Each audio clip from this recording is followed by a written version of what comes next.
बिस्मिल्लाहिर्रहमानिर्रहीम। आज का लेक्चर एक्सरसाइज 5A के ऊपर है। ओ लेवल के सेकंड बोर्ड D2 के एक्सरसाइज 5A को सॉल्व करते हैं। 5A का क्वेश्चन नंबर 6, 7, 8 आज के लेक्चर में शामिल है। ये इक्वेशन है, कुछ इसमें से क्वाड्रेटिक इक्वेशन है, किसी के ऊपर क्वाड्रेटिक फार्मूला इम्प्लीमेंटेड है और किसी के ऊपर मिड वैल्यू ब्रेक करते हैं। कुछ क्वेश्चंस ऐसे हैं उनमें से जस्ट हम कॉमन लेके क्वेश्चन को सॉल्व करते हैं। बेटा आपने वीडियो लास्ट तक देखनी है ताकि क्वेश्चन के कॉन्सेप्ट को अच्छी तरह आपके माइंड में मैं बैठा सकूं। क्वेश्चन नंबर 6 मैंने बोर्ड पे राइट कर दिया है। 7x³ + 21x² is equal to 0। हमने इक्वेशन को सॉल्व करना है।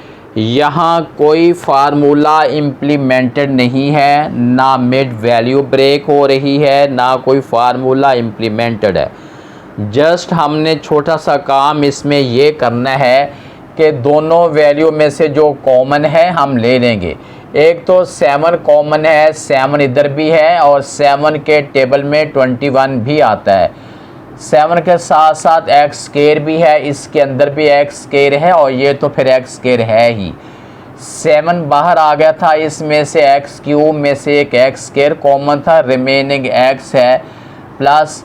अब हमने 7 का टेबल करना है। 7 वर्ड्स आर 21, 7 3 आर 21 और x² तो पहले से कॉमन है, वो हमने बाहर लिखा हुआ है। अब हमने दो पोर्शन फॉर्म कर लेने हैं। एक में हम लिखेंगे 7x² इज इक्वल टू 0 और एक पोर्शन में हमने लिखना है x + 3 इज इक्वल टू 0। अब x के साथ ये वाली वैल्यू मल्टीप्लाई हो रही है। जब हमने इसको दूसरी साइड पे ट्रांसफ़र करना है तो ये डिवाइड हो जाएगी। x² is equal to 0। हमें वैल्यू x की रिक्वायर होती है, हमने इसका भी रूट लेना है और इस साइड में भी हमने रूट लेना है। x is equal to 0। Square से रूट ख़त्म है, स्केयर को ख़त्म करना हो तो हम रूट लेते हैं और रूट को ख़त्म करना हो तो हम स्केयर लेते हैं। अब इस साइड पे हमने क्या करना है ये लिखेंगे। x is equal to 0 - 3, x is equal to -3। Answer इसका बन गया है 0 और -3 है। ये अभी हमने क्वेश्चन नंबर 6 सॉल्व किया है। उसके बाद अब हम क्वेश्चन नंबर 7 का ए पर सॉल्व करते हैं। वो है 121 - a² इज इक्वल टू 0। अब a को अगर हम उस साइड पे ट्रांसफ़र करते हैं ये बन जाएगा 121 is equal to a²। a का साइन प्लस का हो गया। अब हमने इस स्केयर को ख़त्म करना है। स्केयर को ख़त्म करना हो तो हम रूट लेते हैं और इस साइड पे भी हमने रूट ले लिया, बल्कि एक लाइन लिखनी चाहिए by taking square root on both side. किसी भी स्क्वायर का रूट लेते हैं तो आंसर में ये आपने ज़रूर लिखना है प्लस माइनस।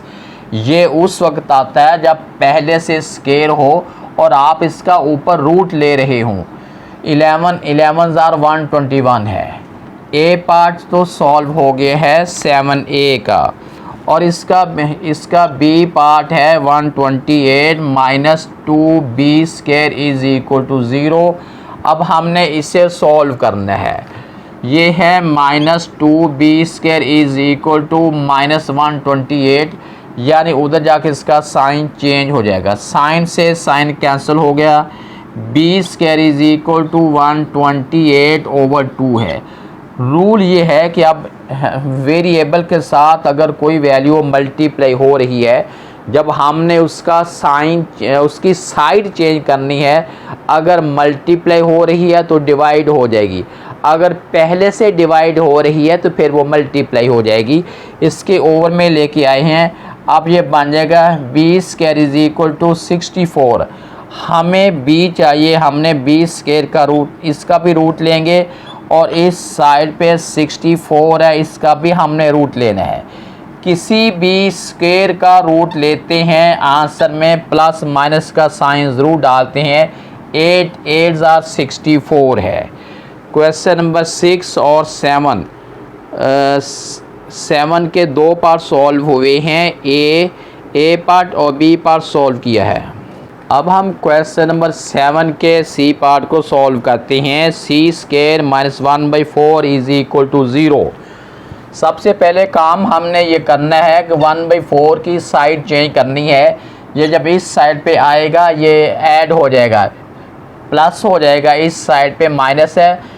जब इसको हम राइट हैंड साइड पे ट्रांसफ़र करेंगे तो ये प्लस में हो जाएगा। उसके बाद हमने सी लेना है, ये सी स्क्वायर इसका रूट लेंगे और इस साइड पे भी रूट लेना है। जब भी किसी स्क्वायर का रूट लेते हैं आंसर में प्लस माइनस ज़रूर आता है। 1 का रूट 1 होता है और 4 का रूट 2 है। क्वेश्चन ये भी सॉल्व हो गया है। अब उसके बाद इसी क्वेश्चन का 7 का डी पार्ट सॉल्व करते हैं। ये है 4/9 minus D square over 25 is equal to 0। अब हमने क्या करना है कि इस साइड को अगर हम उधर लेके जाते हैं ये बन जाएगा माइनस डी स्क्वायर ओवर 25 है इज़ इक्वल टू -4/9 है। दोनों साइड पे साइन चेंज, दोनों साइड पे नेगेटिव साइन है, नेगेटिव साइन ख़त्म हो गए। ये हो जाएगा D square over 25 is equal to 4/9 है। 25 को हम ये इधर डिवाइड हो रहा है, जब हमने 25 को उस साइड पे ट्रांसफ़र करेंगे तो ये 25 जो है उधर जाके मल्टीप्लाई हो जाएगा। और उसके बाद ये बन गया है D square is equal to 25 को 100 से 4 से मल्टीप्लाई करते हैं 100/9 है। उसके बाद अब हमने इसका रूट लेना है। D square is equal to 100/9 आ जाएगा, इसका भी हमने रूट लेना है। ये रूल तो मैं पहले एक्सप्लेन कर चुका हूँ कि किसी भी स्क्वायर का जब रूट लेते हैं तो हमने आंसर के अंदर ये वाला प्लस माइनस का साइन ज़रूर डालना है। स्क्वायर से रूट ख़त्म हो गया, रूट से स्क्वायर ख़त्म हो गया। अब हमने 100 का रूट जो है वो 10 आता है और 9 का रूट 3 है। क्वेश्चन ये भी सॉल्व हो गया है। ये क्वेश्चन नंबर 7 का डी पार्ट अभी हमने सॉल्व किया है। अब हम क्वेश्चन नंबर 8 का ए पार्ट सॉल्व करते हैं। 7f + f² is equal to 60। सबसे पहला काम हमने ये करना है कि इसका ऑर्डर करेंगे। f² है प्लस 7f है और ये वैल्यू भी इस साइड पे आके इसका साइन भी हम चेंज कर देंगे। अब हमने इस इक्वेशन को सॉल्व करना है। ये इक्वेशन सॉल्व होगी मिड वैल्यू ब्रेक करने से, क्वाड्रेटिक फार्मूले से भी ये सॉल्व हो सकती है।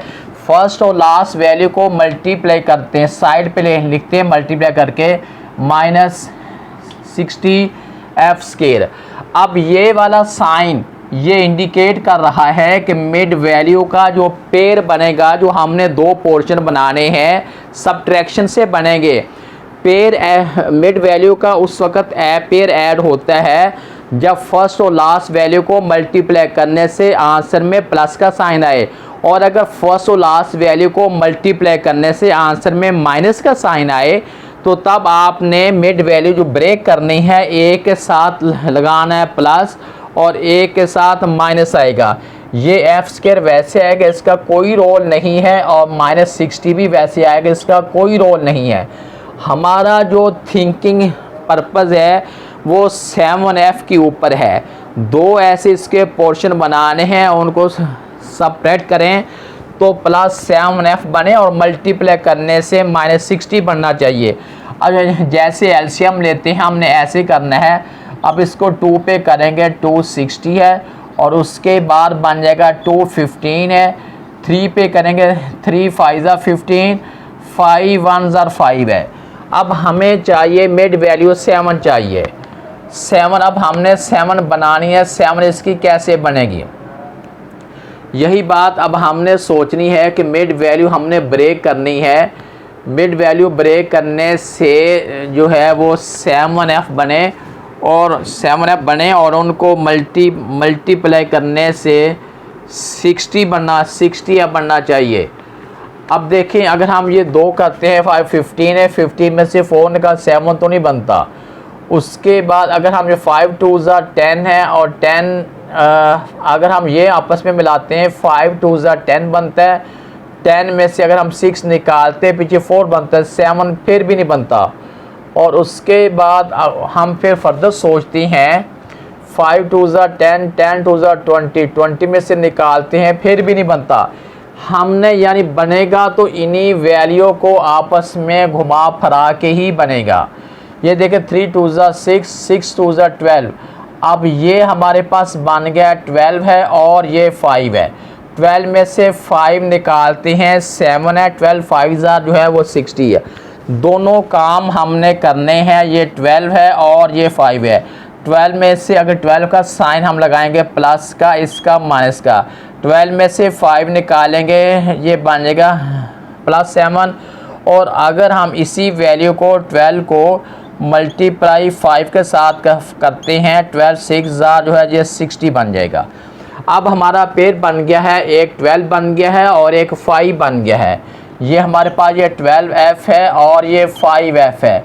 ये वाला साइन हमेशा मिड वैल्यू का साइन बड़ी के साथ आएगा, स्मॉलर के साथ साइन अपोजिट आ जाएगा।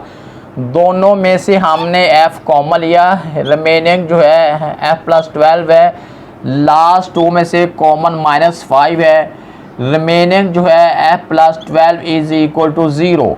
ये वाली दोनों वैल्यू का सेम होना ज़रूरी है। ये बन जाएगा f + 12 है और उसके बाद जो है f - 5 = 0।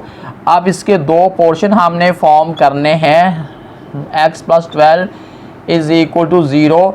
इस साइड पे हम लिखेंगे x - 5 = 0।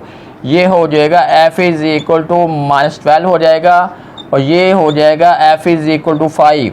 अब इसका जो आंसर बनता है 5 - 12 बनता है जी। अब हम क्वेश्चन नंबर 8 का बी पार्ट सॉल्व करते हैं। 15 = 8h² - 2h है। इसको रोटेट कर लेते हैं, ये ऐसे बन जाएगा 8h² - 2h = 15। अगर आप पूरी वैल्यू को रोटेट करते हैं तो उनका साइन चेंज नहीं होता। अब हमने 15 को इस साइड पे ट्रांसफ़र करेंगे, ये 8h² - 2h - 15 = 0। अब हमने क्या करना है कि फर्स्ट और लास्ट वैल्यू को मल्टीप्लाई करते हैं। 15 8 = 120, ये बन जाएगा -120h²। ये साइन तो इस बात को इंडिकेट कर रहा है कि मिड वैल्यू का जो पेयर बनेगा वो ऐड होने से नहीं बनेगा, एक के साथ प्लस आएगा, एक के साथ माइनस आएगा और वो सबट्रैक्शन से बनेगा।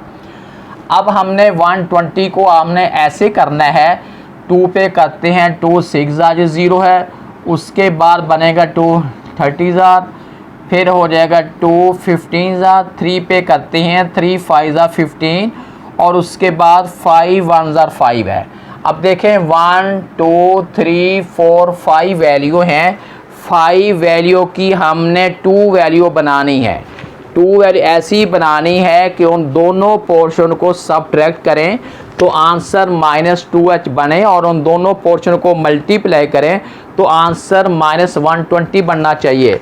अगर मैं ये 3 वैल्यू को मल्टीप्लाई करता हूँ, 2 2 4 4 3 12 है, और ये वाली फर्स्ट और लास्ट को करता हूँ 2 5 10 है। अब देखें ये 12 में से अगर हम 10 निकालते हैं तो ये बन जाएगा 2 बन गया, और उसके बाद -12 को अगर हम मल्टीप्लाई 10 के साथ करते हैं माइनस जो है 120 बनता है। अब इसका मतलब ये हुआ, इधर लिखेंगे हम 8h² - 12h + 10h - 15 = 0। अब देखें ये वाला साइन हमेशा बड़ी वैल्यू के साथ आएगा, स्मॉलर के साथ साइन अपोजिट आ जाएगा। अब हमने ये फर्स्ट 2 में से कॉमन लेना है और लास्ट 2 में से हमने कॉमन लेना है। फर्स्ट 2 में से कॉमन जो हमारे पास है 4h है, रिमेनिंग जो है 2h - 3 है। लास्ट 2 में से कॉमन जो है +5 कॉमन है, रिमेनिंग जो है 2h - 3 = 0।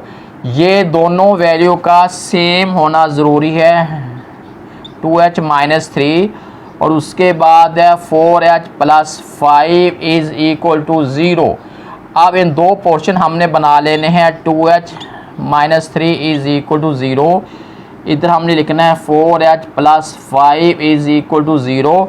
इसको हमने लिखना है 2h इज़ इक्वल टू 3 और h इज़ इक्वल टू हो जाएगा 3/2। इस साइड पे हमने लिखना है 4h इज़ इक्वल टू -5 और h इज़ इक्वल टू -5/4। अब इसका आंसर बन गया है 3/2 -5/4। ये क्वेश्चन नंबर 8 भी सॉल्व हो गया है। आज के लेक्चर में बेटा यही 3 क्वेश्चन शामिल थे, क्वेश्चन नंबर 6, 7, 8, और कल के लेक्चर में इंशाल्लाह क्वेश्चन नंबर 9 को सॉल्व करेंगे।